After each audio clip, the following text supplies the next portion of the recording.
Good morning. This is the morning meeting. I'm Mark Halperin, along with Dan and Sean. We take you a trip around the world from Washington to Istanbul and back or something. Thank you for joining. Gentlemen, good morning. Happy Friday. Sean, personally, what are you doing this weekend that you're looking forward to? Well, I'm not sure if it's made ESPN yet, but both the Alexandria Rec 14-year-old team will be playing in the championship, as well as the CYO girls 8th grade. So big championship Break a weekend. leg. Are those both tomorrow? Both tomorrow, one in midday, one in the evening. It's a championship weekend here. All right, so we may do a special report tomorrow night. Good luck. That's amazing. Dan, how about you? Some might notice that Dan is in an unusual place today. I am visiting my mother, as all good, sons and daughters should do. So I'm down here in DC, gonna see some family, play a little golf with my biological son Davis, and I have a half marathon Sunday morning back in New York City. All right, come on. Let's not. Okay. Yep. And then I'll have breakfast. I will go on the elliptical for 20 minutes. I mean, let's not. What's your best time in a half marathon, Dan? Oh, I think 134 or 132. And what do you project for this one? Not 132. I'm looking at these differently now that I've started focusing on marathons. So it's more about form than speed. That's exactly it. Yeah. You got to look good. Yeah, you can take the Sean approach, which is my time is I've finished. That's right. We had Dan's mom in the shot before the show started, and the resemblance was unmistakable and striking. So maybe she'll make a cameo during the show. Maybe. We'll see. She's all right there. Count as a first time. She count as a first time person. Yeah. Yep. Not sure yet. I'm going to threaten cancellation today. We'll see. I'm feeling pretty good. Thank you again for joining. If you're here on the two-way, please, as many already have, raise your hand. We'll get you into the conversation before too long. And if you're watching on X or YouTube, I got to tell you, I try to treat everybody equally, right? That's part of the ethos of this show. There is just so much smack in the chat from MAGA. I don't read it, but I got a long email yesterday from a Democrat, very upset, saying it's hard to be on watching on YouTube because there's so much smack in the chat from Team Red. I just ask you not to do it. Like, that's not what this platform's about. If you want to write negative personal attacks on people, do it someplace else. Don't do it here, because it's just not what we're about. Also, I don't really know why you'd want to do it. Doesn't really make any sense to me. So please cut it out. All right. What's going on today, you might ask? I'll tell you. First of all, let's show Sean the pool. There's two pools today at the White House. There's an in-town pool covering the president while he's in town, and then there's a travel pool that'll cover him as he heads down to Mar-a-Lago. So, Sean, what catches your eye there on the two menus, in town and out of town? So on the in-town pool, obviously you have OAN, that's One America News, as the secondary correspondent. Interestingly enough, for as much crap as the right gets on this new construct, think about this: the official print is the Washington Blade, which is a gay newspaper here in the Washington D.C. area. So it's just, for all of the stuff that the White House Correspondents Association has talked about, the edition, they have no problem with having an openly leftist print pooler be the person. And then radio is the BBC, which is ironic because it's not from this country. And then new media is the Spectator. So you've got something there on the right. On the out-of-town pool, you've got RSBN, which is Right Side News Broadcasting. Brian Glenn, who was with Real America Voice, started at RSBN, and in the 2016 campaign, they were basically like, they did less commentary at the time, but they were the ones that actually covered every Trump rally. So instead of us having to send a crew there, that was literally they streamed them live. They streamed everything live. Yeah, it was fantastic. And it's a place where a lot of people just want to see Trump events can go. They've added commentary now, but that's the place that gave Brian Glenn the platform initially, who's now at Real America's Voice. Print, Washington Times, NPR, the radio, and then the Daily Signal, which there's something really ironic about this, if I can, just for a second. So the Daily Signal was born out of the Heritage Foundation. I'm a huge fan of it. Rob Bluey's the editor-in-chief. And when Karine Jean-Pierre came into the White House, she stripped 440 hard passes of independent journalists, including the Daily Signal. And so there's a bit of irony that now they're back able to report from there and now part of that out-of-town pool. All right, so you get to travel on Air Force One down to Florida. All right, what else you might ask? Well, put up the president's schedule today. Um, he's signing executive orders at noon. It's the currently listed closed press. This week, he surprised us a little bit. Some of them stays closed press, but we'll see if they open that up for another mini press conference. And then at 3 o'clock, he's giving a speech at the Justice Department. This has people on the right excited and people on the left freaking out. Presidents go to the Justice Department sometimes, but not usually for substantive events like this. They usually go for more ceremonial things, and I think the speech is going to set some people off, both positively and negatively, because I think he's going to talk about his vision of the role of the Justice Department, and we know his view of the Chinese firewall that some presidents have adhered to or claimed to have adhered to between DOJ and the White House. His view is that that is a no wall at all. It's more like there's also open, speculation that he's going to talk a lot more about deportations and things like that, which I think is going to really trigger the left. Yeah, and he may rename the Justice Department building after Roy Cohn. We'll see. And then afterwards, he's flying to Mar-a-Lago. Don't know what the vice president's doing. Wouldn't be surprised if he showed up at that speech, but I don't know that. House is out. The Democrats conclude their retreat in Leesburg, talking about immigration and labor. Senate's got a lot going on, and we'll talk about in a moment what's going on with the continuing resolution.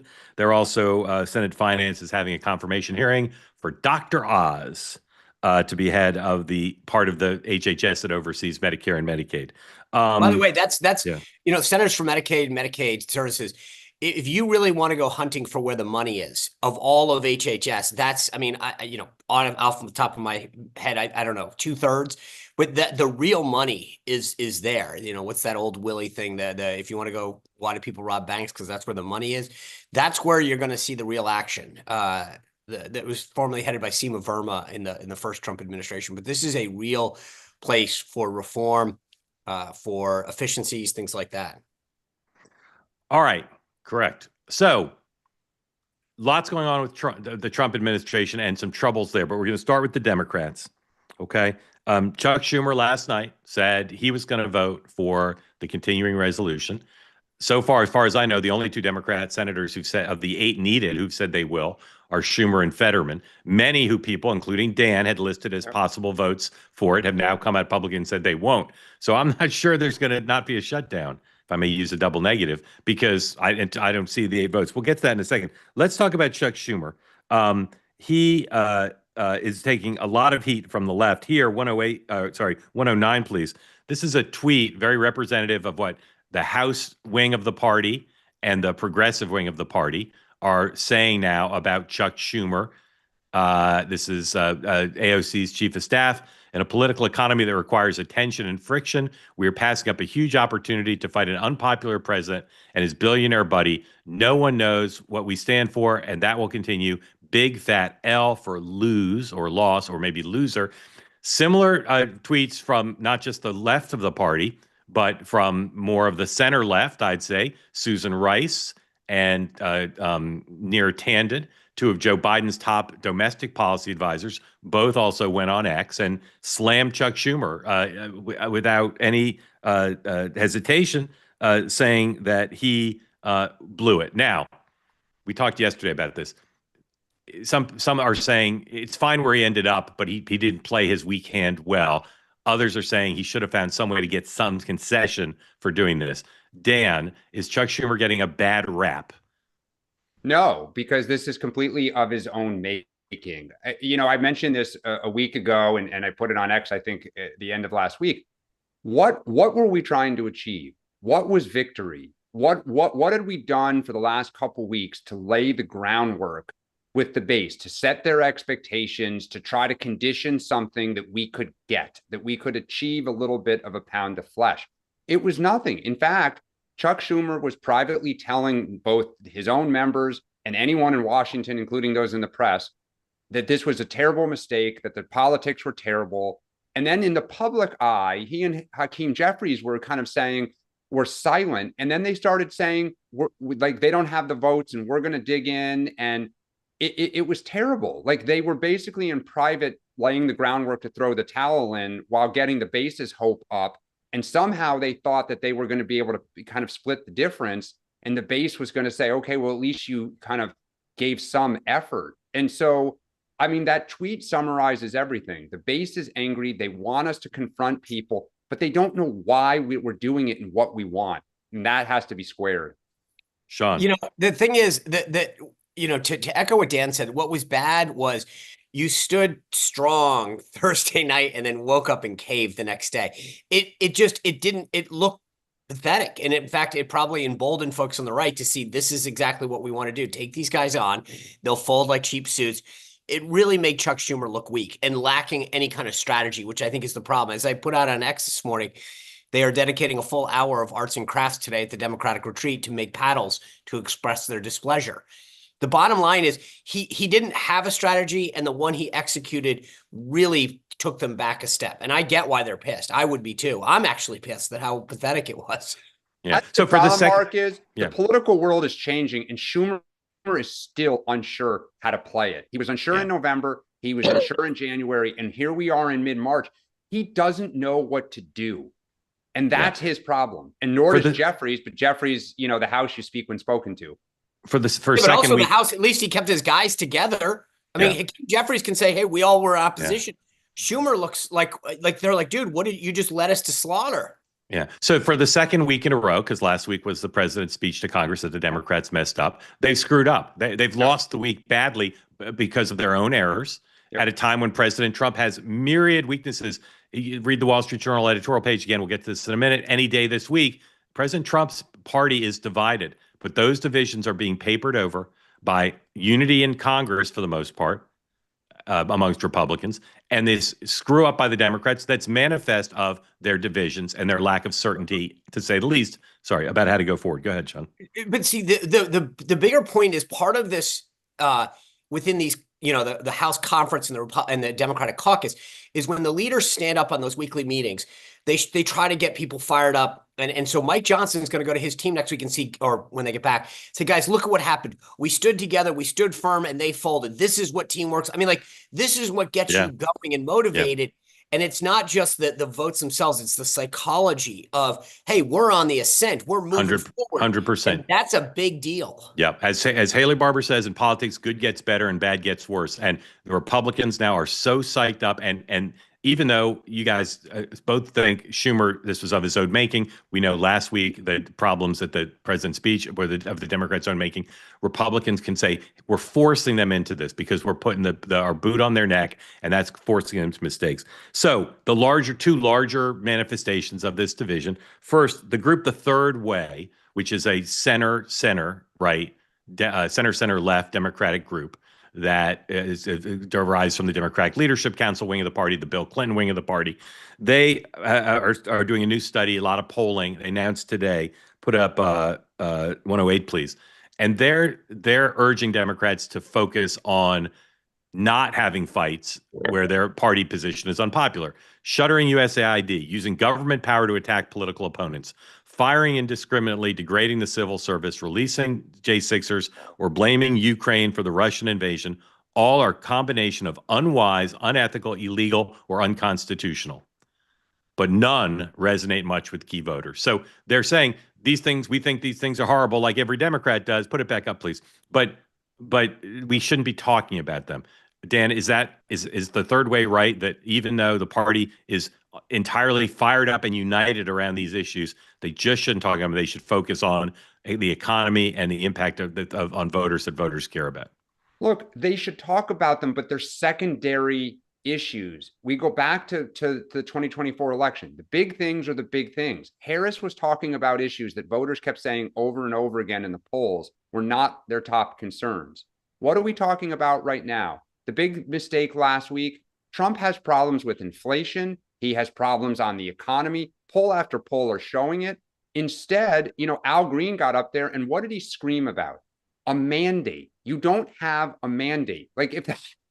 Okay, no one's going to bed at night whether Trump has a mandate or not. It's the prices of their goods and services, the safety of their communities. We need to first and foremost address what is important to voters. And then, just like Trump didn't often, sometimes he did, lead with J6ers, lead with revenge and grievance. He'd work it in kind of in the middle to the back end of his speeches. So you want to fire up your base. You need your base, but you have to address the concerns of voters.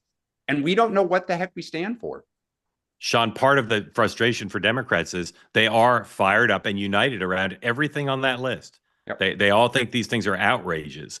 And it's difficult to tell the rank and file and the members of Congress, don't talk about stuff that you think is an outrage and that unites our party. And yet that's what the third way is telling them to do.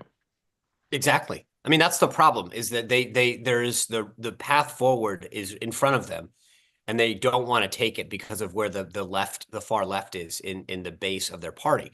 So I mean, that's what's so interesting to me about this. And like I will say, both parties tend to go through this sort of machination, but you usually get it sooner rather than later. And here we are, months after an election, and them still being leaderless and grasping at the wrong issues. But Mark, can I just say, though, because I think it's important for Democrats, I actually think to some extent this is the best thing that could happen to the party, because there's combustible energy building, and that is going to produce change and better outcomes. Like, I'm glad the base for this morning is like, we are really pissed off, and Schumer's pissed off. Great. Now let's go take that energy and put it and move it forward. And it's probably going to fire at each other some more before we go forward, but that's okay. What does your mom think about that? We had this whole conversation this morning. I warmed up at 5:30 over coffee because she is with all the issues that third way put into survey. All right. Two more issues about the Democrats, and then we're going to get to the problems that the Trump folks are having. Don't worry, Democrats. All right. Talk about Democrats firing on Democrats. Last night at this House retreat, the Beshear, governor of Kentucky, his presentation to the House Democrats was closed, but he talked to the press. Put up number 105, please. And he did not pass up the opportunity to take a shat on his colleague, the governor of California, for hosting Steve Bannon on his podcast. There's been, since Bill Clinton at least, there's been a tension in both parties between firing up your base in an increasingly polarized time and trying to appeal to those parts of the electorate and the vote and the public who want to see bipartisanship, who want to see people reaching out.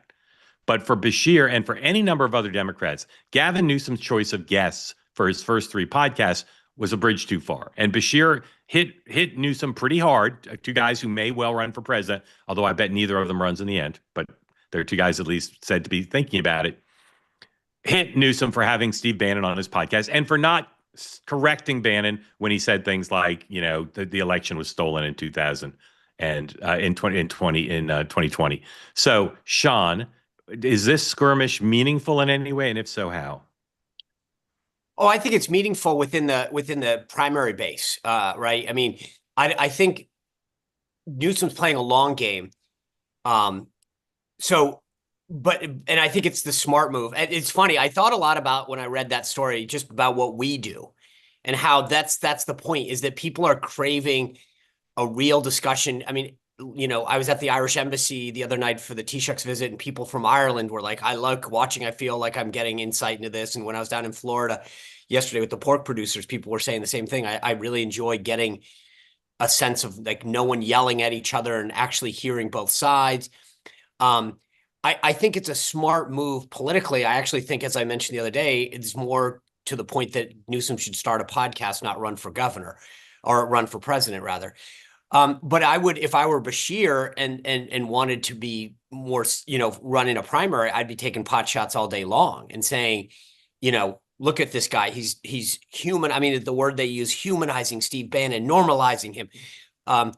It does show me, by the way, the one last point I'll make on this, because I think it's smart for him politically with his base. And I think it makes sense if Gavin Newsom wants to go into podcasting full time.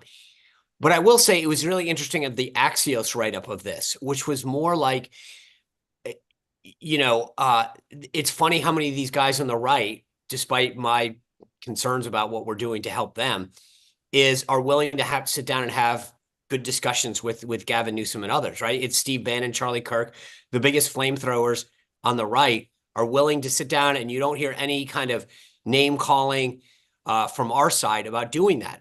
And I think that that really does show you, I know we sometimes talk about the chat perhaps, but overall the folks on the right are willing to sit down and have discussions with anybody. It's the guys on the left who are supposedly the tolerant ones that don't want to talk to anybody. Dan. Yeah, I think there's two things. Where Newsom is, I think, beginning to irritate people is when Bannon and Kirk go on there, they say the same thing to Newsom's face as they would say to each other or on here or on Fox. When what's upsetting to Democrats is, and when Trump, by the way, goes to NBC or whatever, like if you come at him, he'll go right back at you. He's not changing his tune and saying, the Democrats are really right on some of these issues, and I agree. And then he goes to Fox and says something else. What Newsom is doing is like, yeah, Charlie, like, I agree with you guys. I mean, you're right. We're wrong on trans. And when Bannon says what he did, people are like, why didn't you correct him? I think for Newsom, he thinks it makes him look more moderate. I think he hopes he gets credit for kind of going into the lion's den, so to speak. But I said this or technically inviting lions into his den. into his den. The issue for Newsom now is how does he handle the progressive attacks? Because you knew they were coming on trans or whatever. Beshear did not just criticize, by the way, that Newsom did not correct Bannon about J6 and why is he giving credence to a guy who in his telling doesn't tell the truth a lot. He took a shot at Newsom on trans, and he said in Kentucky, we have local laws and the high school sports association that deals with this. And he said, we have one trans athlete in Kentucky that wanted to start a field hockey team so that she could make friends. And this is what Beshear said. Isn't that a heartwarming thing? So for Beshear, for whom the base is a little distrustful because he's a moderate governor from Kentucky, this is really smart. Like hitting him from the left, and especially from the left, run again. I have to say, Sean, I don't think I've ever disagreed with you more about anything, except the time you kicked me out of an event, which is when you were RNC communications director, which is somebody holds a grudge. I think no, just referencing a blast from the past, nostalgic reminiscence. I think this is horrible for Newsom, at least so far. He's being vilified by the left for platforming people who the left considers to be, I mean, his third guest is Michael Savage, right? Yeah. I mean, he's platforming people who are anathema to the left, and the right By the is way, making... I have a feeling that conversation's not going to go the same as the first two. Right. Well, probably not. But also, he's being mocked by the right. Charlie Kirk took the opportunity after being graciously welcomed on Gavin Newsom's podcast to mock him and say he's totally cynical and he took his trans position purely because he wants to run for president. So I don't get the politics of this at all. Maybe I'm missing it. Maybe longer term it'll work out. But I think it's bringing in no one, and it's alienating. If he hosted George Bush or Mitt Romney or Liz Cheney or John Danforth, I could see him finding a constituency. But he's hosting people who are just outside the pale for the left and who aren't going to give him any credit on the right. You know what, Wait, Mark? so which part do you disagree with me on, though? I just want to be clear. You said this was great politics for Newsom. I think it's horrible. No. If he wants to set up a podcast, I'm sorry. No. It's if Newsom wants to run, I think he's going to get killed in the primary for this. I think this is a horrible political move for him. This is why Beshear's taking advantage of it, because I think in a Democratic primary, I would attack him and say, you sat down and mainstream Steve Bannon.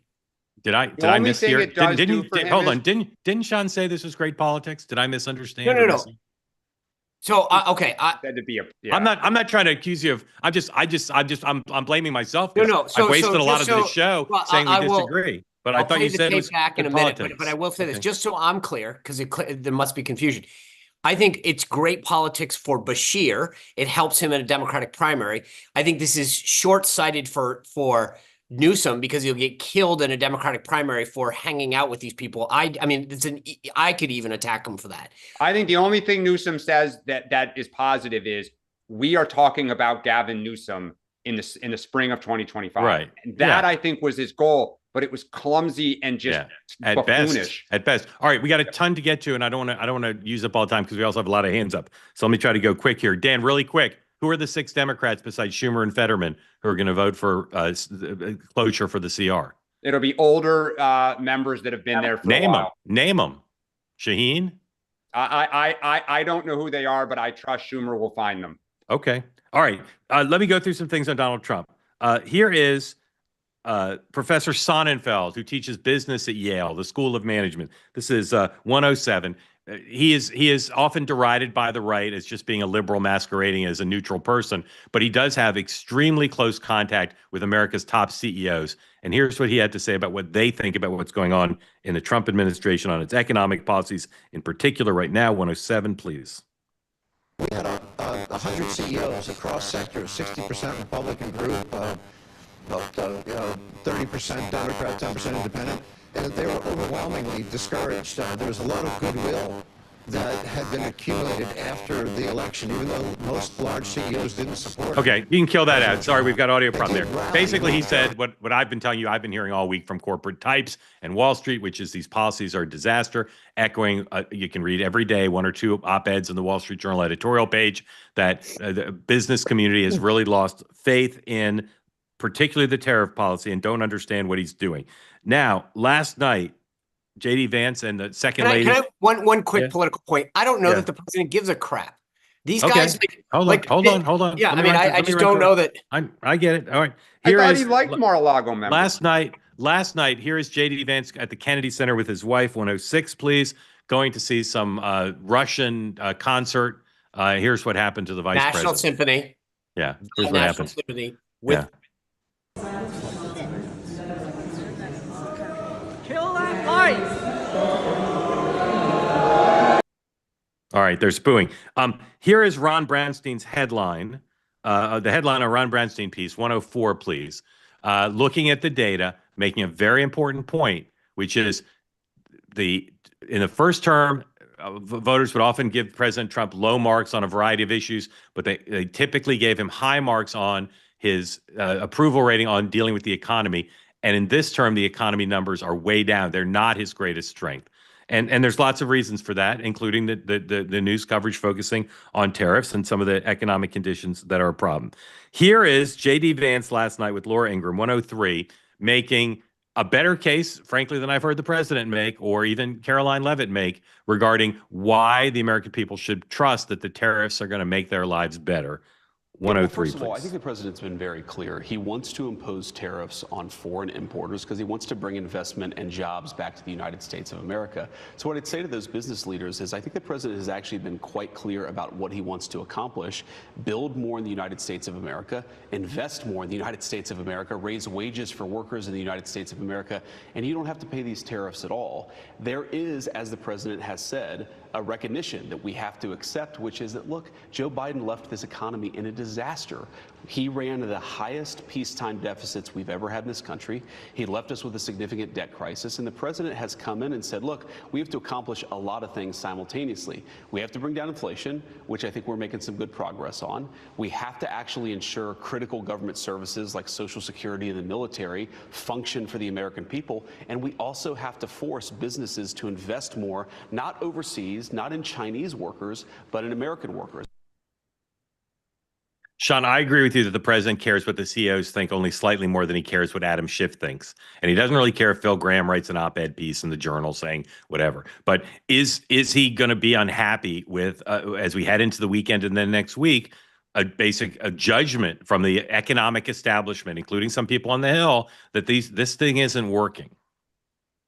So I think that he is clearly, if you listen to the words that he's used, not just once, and this is where I always tell people there's a tell with Trump. If it's a one-off that he makes in a pool spray versus something that he says over the course of several weeks, it's a much more core thing. He keeps talking about market disruptions over and over again. He is prepared for this. He sees the stock market every day, the S&P, the NASDAQ. This is a guy who's willing to handle this disruption for what he believes is a larger, greater goal that will bring back manufacturing and jobs to America. And everybody who thinks that he cares about a one-day market correction is just missing the point about what's happening here. So I think what he cares about more are the farmers and ranchers and the people I was with yesterday, the pork producers. He's listening to them a lot more, who I think are willing to who want a long-term solution to this stuff, meaning that they're tired of not getting market access. They're tired of the excuses, and they're willing to let a president fight for them because they feel betrayed in the past. So I don't think the business leaders, I think they're kind of like tech leaders these days, which is, you want to be with me, great. But you know, if you listen to that clip that we didn't hear the extent of it, like they think one trip to Mar-a-Lago and they're back in the fold. I don't think he really cares what they think. He and it is buttressed by his team, Lutnick, Bassett, Hassett, etc., believes that he is on the right path to get this country investment, jobs brought back home. And one last point, just as a point of correction, it was the National Symphony Orchestra, our National Symphony Orchestra, with a guest composer last night. So just to make sure they're playing Russian music, I think. It was a Russian composer, two Russian composers, guest composers. Yeah. It was our National Symphony. So it wasn't. Yes, sir. I didn't mean to. And by the way, JD's in the Midwest today, just as a side. What's he doing there? He's doing I think it's some kind of tour of companies, manufacturing companies. Really? I thought that was next. I thought that was next week. I know he's in the Midwest today. I thought that there's some kind of. I thought that tour was next week. I thought it was like Tuesday. All right. Well, we'll look into that for the West Coast update. Dan, I know you're not exactly where Sean is on this, but is there a pressure point you see that you think might cause them to change course, particularly on tariffs? Yeah, all the things that Sean just said, I think are pressure points. Look, you can say Trump, and look, the market moves up and down every day. So you don't, just like the Kamala crash was a joke and, you know, a one-day movement. What you look for are trend lines. And it's not just like Democratic business people or Democratic members of Congress saying like, we have concerns and this is potentially a problem. It is a lot of very, very friendly people to Trump. It is Republican members of Congress hearing from people locally. I go back to the business community wants certainty. They want clarity. They're getting neither. You look at JD Vance's interview, like that was comical how much he contradicted himself. The economy they inherited was like sluggish. It was not like 2020 when Joe Biden inherited the things that collapsed under COVID, or 2009 when Barack Obama had the financial crisis. The deficit in debts, like there's a lot of Republicans that have contributed to it. Inflation was probably the number one thing that got Trump elected. What does tariffs do? It causes inflation. Prices are going to go up. Now, you can argue workers, if somebody brings a factory back or something in a year from now or whatever, that is good. And it is. I'm not belittling that. But the idea that Trump ran on, things are absolutely horrible, I have to blow the entire system up, we're going to have a year or two of inflation and real pain. Boy, did he said the complete opposite. It's easy. I'll do it immediately. I did it once. Everybody will be okay. Everything will be okay. Because that's how he always talks. And I think he believes that. But that's not what you're saying, Sean. What you guys are saying is we're going to go through some real pain. That is what you guys are all telegraphing. No, disruption. Oh, okay. You can put lipstick with disruption on it. Disruptive pain. It's disruptive pain. It's disruptive pain. I mean, we're already seeing disruption. You're already seeing disruption from ag producers who export in the Midwest. You're seeing disruption from businesses who don't know whether to invest. You're seeing I don't doubt that, but I think the difference 401ks. Right. And I think where at least, and here's the fair, just to be fair, if we get to August, September this year, or even a little further, and things are not going well, investments not coming home, I think you had a fair point. Yep. But the people that I ask I don't just do this in a vacuum where I kind of just spew out, but when I have a conversation with these folks, whether it's, a retail operator who's getting products in, or yesterday when I was with the pork producers, and I said, okay, guys, let me ask you a question. How are these policies affecting you? Do you think it's okay? The answer I get is if it results in a long-term benefit to us, meaning we get more market access, prices go down, people are willing to do that. And if it doesn't get there, I'm with you. Right. But at some point, it doesn't just happen because you snap your finger. Right. But let me give you two data points that I think are not disputable. Number one, no one outside the administration who's a serious economic person thinks this is going to work. No one. They may be wrong, but no one does. And that's just a fact. And number two, the president's executing largely what he said he would. And if you said he's executing what he said he would, and he has Scott Bessent, and he has Lutnick, and he has has it. Thank you. He's got three guys with tons of credibility, two at least with tons of credibility with the markets, right? And they're all saying, no, these guys don't know what they're talking about. These guys are pursuing a failed policy that's doomed. You'd say that's a problem. It's a problem that they're doing exactly what they said with the exact people who they thought would have credibility, and it's not working. And it's not just not working for the Wall Street Journal editorial board. It's not working for tons of serious business people in the real economy. Donald Trump may not care about their opinions today, but they're serious people who contribute to making this American economy go fast and hard and envy of the world. And they think this is a bunch of garbage, that it's not backed by economics that's meaningful, and that's being executed in a way that's so chaotic that it's doomed. That's what they think. And I think the beauty is that the reckoning comes. Either Donald Trump will be brilliantly right in several months, or Dan's going to gloat and be able to say, see, you know, and that won't be. You can't, at some point, you can't, you know, put lipstick on a pig. It either will be, it'll come to fruition, investment in jobs will continue to come back to America, and prices will do what they will. Other countries will take their tariffs down. But, you know, we'll see. I think that I think enough people, at least that I talk to, are willing to give the president a longer leash because they're tired of the same crap happening over and over again and being denied market access. All right, we got almost 30 hands up, including more than a half dozen new people. So we want to get to you really quick, but we got to do winners, losers of the week, and what to look for. So real snappy, guys. Dan, winner of the week. Speaker Johnson. Sean. Damn, that wasn't fair. We all agree. Okay. We all agree. And we all know who the loser is. We all agree. Speaker Johnson. Dan. The loser is Chuck Schumer. John. I knew he was going to say this. My loser of the week, and please give me 10 seconds, is Ireland, because Rosie O'Donnell moved there. Okay. Loser of the week is the Democratic, the progressive wing of the Democratic Party. They're the loser of the week because they went for nothing and they got nothing, or they went for whatever. Dan, what are you looking for this weekend? I'm going to watch that progressive base and the heat on Schumer. Sean. 2 big wins. 2 big wins. I agree with Sean. Those 2 big wins. All right. David King, are you new to this platform to raise your hand? Are you new? Yes, you are. All right, guys. Number 1, I'm going to say we're canceling the show if we don't get 3, but the fix is in. Mr. King, welcome in. Thank you for joining. Tell folks who don't know where you are and what is on your mind, sir. And thank you for joining.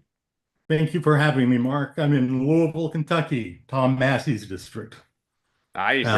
Congratulations. You're at the epicenter of America, and there's more good bars and live music per square foot than anywhere up north of Austin. Yeah, it's a wonderful place to live. We moved here from LA about 15 years ago. So smart thing. What kind of music do you play?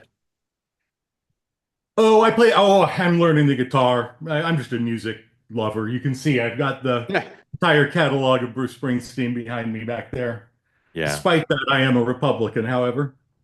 I'm still reeling from the idea that Neera Tanden wrote a mean tweet about somebody. She's unshackled. She's unshackled. She's going back to her roots now that, or as she's saying Kentucky, her roots, because she's not going to be in government anytime soon. But very funny reference. Mark, what's on? Yes, sir. My question for you is just about: are you still writing the book on the Biden administration and the Biden decline, or has the market started to fill up with that, and you don't want to do that? No, I haven't had time yet to really focus on it. I may eventually do it. If I do, it won't just be about Biden. It'll be watch this. I'm going to do this. Is going to help Mark. I'm going to go to ChatGPT. It'll be a bigger book. A Biden book in the voice of Mark Halperin. Yeah. 12 chapters. Yeah. Okay. I will send this to you. If I do it, it won't just be about Biden, but it will be somewhat about Biden, but it'll be about Trump too. But stay tuned. I just haven't had time to try to get a proper book deal yet because I'm trying to deal with two-way and some other stuff, but thank you for asking. Fair enough. Was that your only question? No, I had one more for sir. Anybody who wants to field it. Please, please. I thought that the CDC, pulling the CDC nomination of Weldon was sort of a kind of an undercovered story. I thought it started to signal maybe a little bit of muscle from congressional Republicans. Maybe the first sign we've seen of saying enough with the crazy stuff on vaccines and the rest. And is there any, for those of us who are very reluctant Trump voters, is there any hope that this tariff stuff could fall into more of a separation of powers and go back to Congress where it sort of belongs and congressional Republicans can speak up, or is that out the window? Fabulous question. I think no, at least not anytime soon. Sean. I think your first point is really spectacular. I mean, the idea that, as I said yesterday, Dave Weldon was a very, well-respected member of Congress from Florida. I don't recall. I mean, I can't say that I could write a biography on the guy, but I didn't. These sort of views that he had were not something that I was aware of. And I served in, for a member of the Florida delegation, so I was kind of shocked by it, and I'm kind of intrigued that, what the real reason is behind it. He put out a sort of, statement praiseworthy of Trump and saying, I hope that somebody continue to take on big pharma.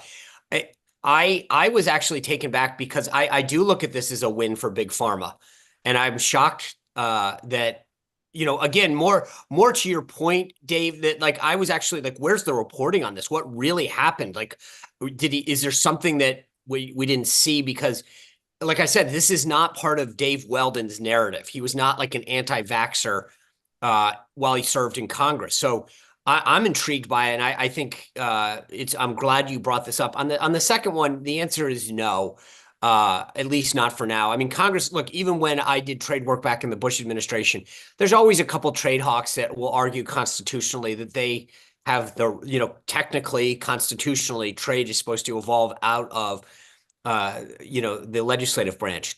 It's not realistic. I mean, there's a reason that the U.S. Trade Rep's office exists. And so I would just say I get your point, but it's always been one of those deals that's just never going to actually go back to that. David, hold on one second. Hey, bring in Fox, please. Thune is live on Fox. Let's just see what he's saying. He was. I don't know that he is anymore. No, I think he is. I'm watching it right now. No, is he off? Who gets who gets their internet quickest? Apparently, Sean. No, I'm watching it live. It's in a commercial break. Huh? Interesting. I'm watching it live too. Maybe I'm not. Dan, ready? Watch this. Keep it on. I'm going to tell you what the commercial is. You can take the thing down. I don't know. I guess we missed it by a few seconds. Dan, what's your answer to Dave? It's a great question on the first one, and I think on the second one, all politics is local. Members of Congress will speak up when they think their jobs are in danger. Thank you for coming in, sir. We hope you come back regularly. How'd you find two-way? I don't even remember. I think it found my algorithm in YouTube, and I started following. Mark, I've always been a big fan of your work and your writing. I think you're great, and finding Dan and Sean has been a treat. Dan, do something, run for office, do something. No. We need to keep them. David, thank you for the suggestion, but no, we need him here. Thank you, though. Okay. Thank you, David. Appreciate it. Anthony, have you ever been on this program, Anthony? Anthony, have you ever been on? No. All right. Number two, new caller, new guest, new community member.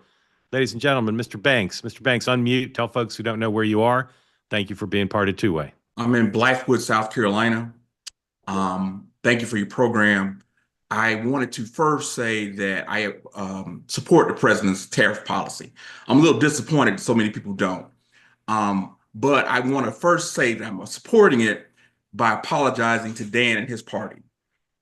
I was a free global trade person, as every Republican was during the 90s. I'm from a small town in Mount Carmel, South Carolina, and there are towns that you've never heard of in County Saluda, Star Iva, Abbeville, Greenwood. They mean nothing to you, but every one of those towns had a textile mill, or 2 or 3 textile mills, where a person, not like myself, I'm in the credentialed class, I've got a master's degree, but there were a bunch of people who were able to graduate from high school on Friday and go to work on Monday at a textile mill where their father was employed. And they could have a 3-bedroom house and a car and support themselves and their families, and that was destroyed. So I want to apologize to Richard Gephardt, who was a strong protectionist back in those days. And I was against him and thought he was wrong, just supporting unions. But while his motivations weren't my motivations, the reality is he was more right about his policy for the people where I'm from than I was. So I want to make that statement. And I really don't have a question per se, other than I appreciate your perspective, Sean. is that this has to be given an opportunity to work. I'm sorry, we went through COVID and we cannot have a situation where we don't have things made in this country and we're at the mercy of others. If you look at the statistic, I've heard a lot about this subject. Do people know that Canada, for us to send milk there, it can go from 5% to 200 or 300% tariff? I mean, everybody's acting like we're coming up with something new. We are the offended parties in this tariff war. We're the ones trying to get back to fairness. That's all we want is fairness. I'm willing to have zero tariffs. I'm all for that. But is Canada willing to agree to that? Is Mexico willing to agree to that? Is India willing to agree to that? I think this is the right policy, and I hate it to be painful. I really do. But it's been painful in Saluda and McCormick and Greenwood and Abbeville and other counties like that for 20 years. It's time for us to go in a different direction. Thank you for allowing me to be on your program. Anthony, thank you. Dan. Look, Anthony, you don't just speak for the towns of South Carolina, the towns of Pennsylvania and Ohio and Michigan, where factories have been upbolted, sent to China, to Mexico, North Carolina, the other home of the textile industry. I hear it is what powered, or partly a part of what powered Donald Trump. He speaks truth to power in that way, right?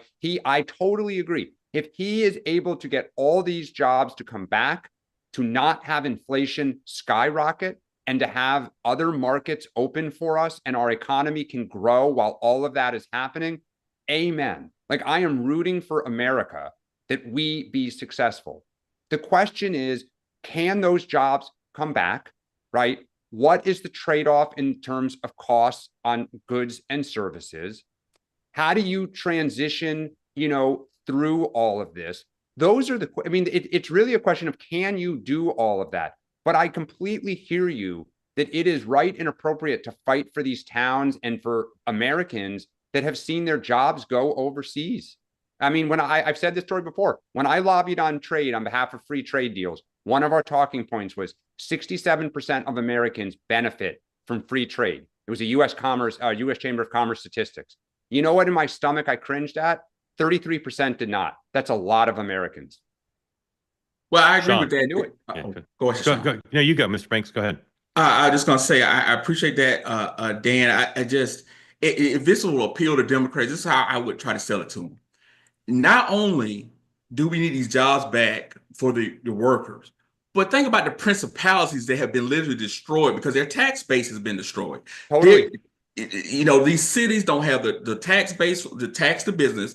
Then the young people are having to move away. Yep. Or have to invest in a degree that may or may not work out for them right away because they feel, I can't work in my hometown. I've got to go somewhere else to make a living because the jobs that would pay for a grown adult to have a home, a car, to raise a family is not available in my area. Anthony, Totally. thank you. Sean. First of all, Anthony, God bless you for what you're saying. Thanks for coming on. I mean, I think people have to understand something that sort of a political undertone from what Anthony's saying. The easy thing to do is to do the same thing. I mean, if Donald Trump wants his poll numbers to go up, just keep kicking the can down the road. Do the same damn thing. Tell everyone you can't fix it. Tell everyone that's the way it's supposed to be and we can't do anything.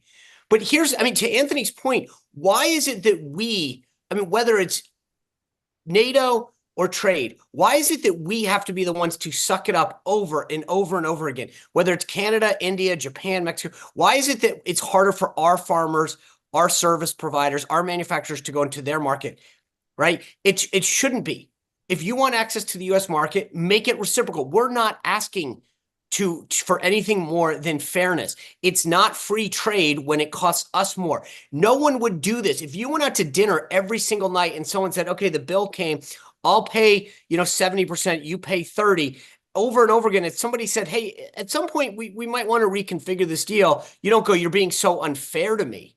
We're the ones getting screwed over and over again. And the political easy thing to do for Donald Trump would be to do the same thing over and over again and continue the same bipartisan excuses that have allowed people to do this for decades. So that's number one. Number two, I think it's ridiculous, as Anthony pointed out, that after COVID, we did nothing to bring manufacturing and PPE back to here. How many more pandemics are we going to suffer through before we look at China, who sent a disease to us and then said, please, sir, may I have another when it came to our PPE and our pharmaceuticals? That's insane. Yeah, but Sean, that wasn't because we wanted they made it. No, but we did nothing afterwards to learn our lesson. And that's when, and the last thing I would say, hold on, one more quick point, and then you can say anything you want, is that if you're a Democrat and you truly care about the environment and labor standards, then wouldn't you want things made in America and not places where they abuse their labor force, use child labor, and abuse the environment? If you really care about that, those are supposed to be the tenets of the left,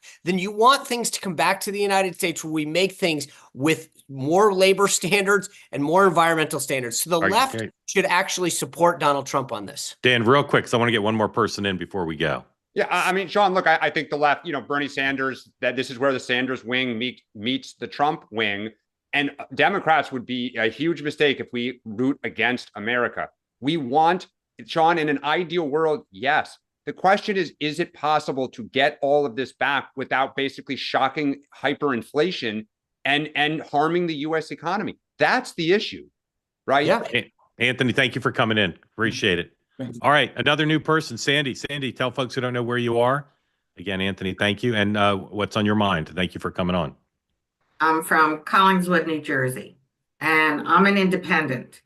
And I'm going back to the beginning of the discussion on what can Democrats do, well, this goes for Republicans as well, to distinguish themselves or have something to platform on. And my question is, why don't they endorse open primaries? I know it's a state thing, but if they would talk about it in general terms and electoral reform, mainly open primaries, because it was the Democratic Party here in New Jersey, it's a legislative thing here in New Jersey. So the chances of that happening, we've been trying for. You're saying why don't they talk about it because it would be popular, or why don't they talk about it because it would be right? No, I think you would get the independents. I mean, there's like. Okay. All right. Good question. Good question. Sean, why don't more politicians support that? Well, because the base hates it.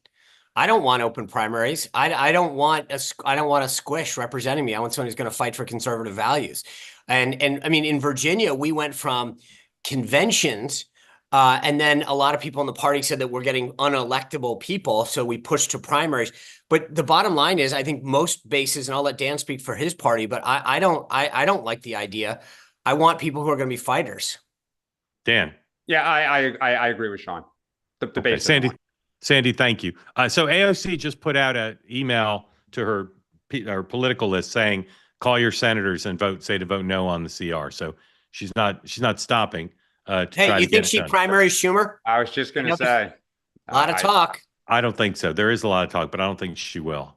All right, let's roll the dice and not, because we can't go over today for a variety of reasons. But Matt, welcome in.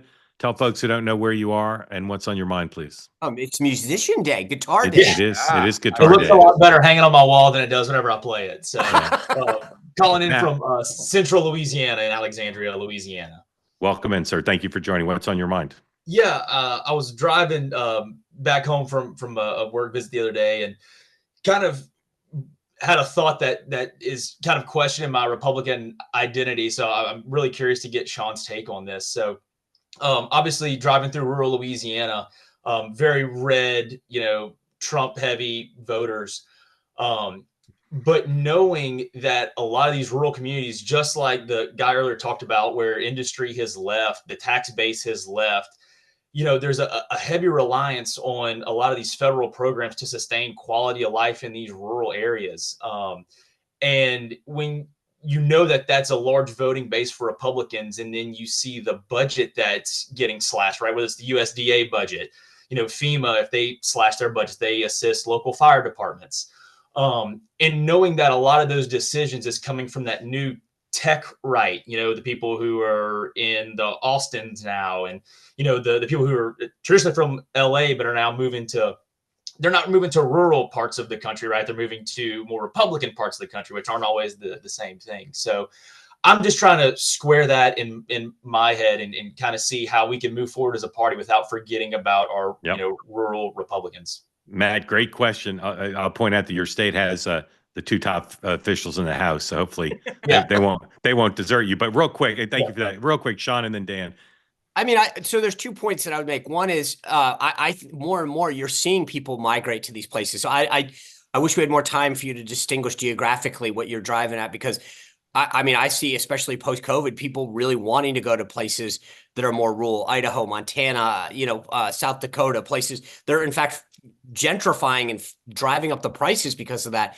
The second point, I would just say is, a lot of what's happening, as whether it's the Department of Education and FEMA, is talking about block granting and sending money to the states instead of putting the government in. I still think that's actually beneficial to local institutions, because they're now not having to deal with the cumbersome, regulatory efforts that Washington, D.C. creates. So anyway.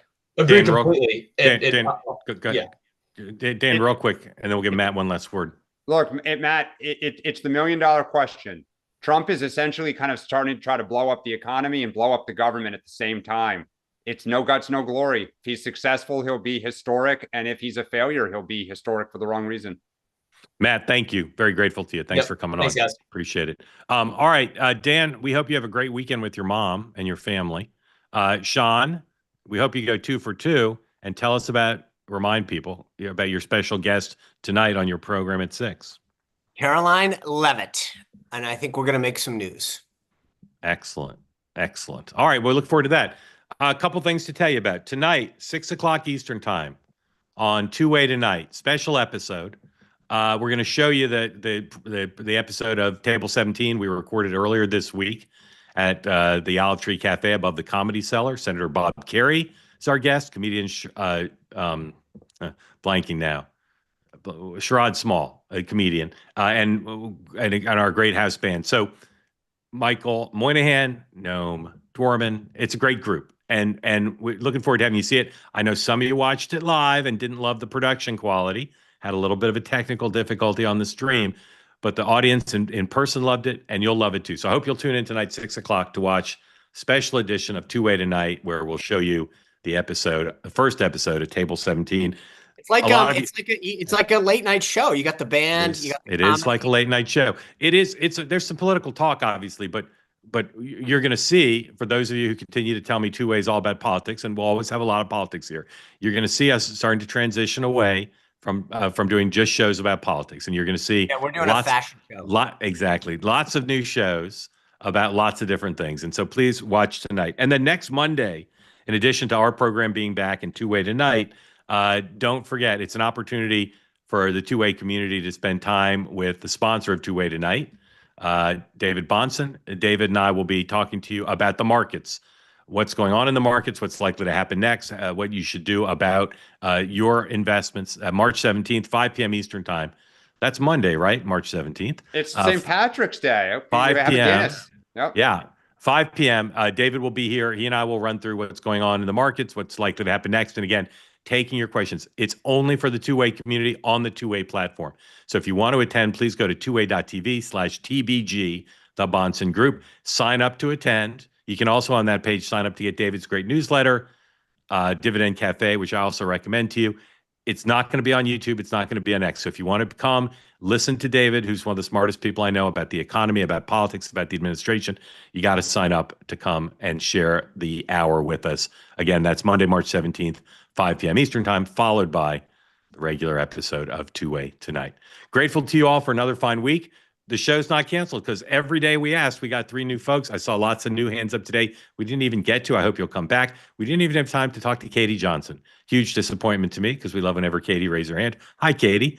And we'll see everybody on this program Monday morning, 9 a.m. Eastern time. Because Dan, if it's Monday morning, 9 a.m. Eastern time, let's get a little green on there, okay? Little green on Monday. Yeah. All right, I'll try to let remember. my mother close this out. Oh, there you go.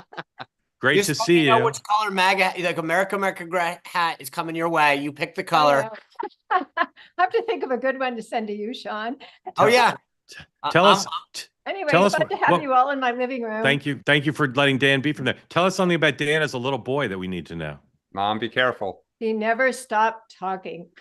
Was he a smiler then?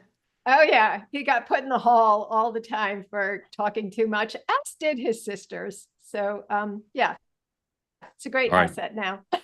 Clip that Bye. off because that's going on next. Thank you again for hosting, Dan. Thank you all for watching.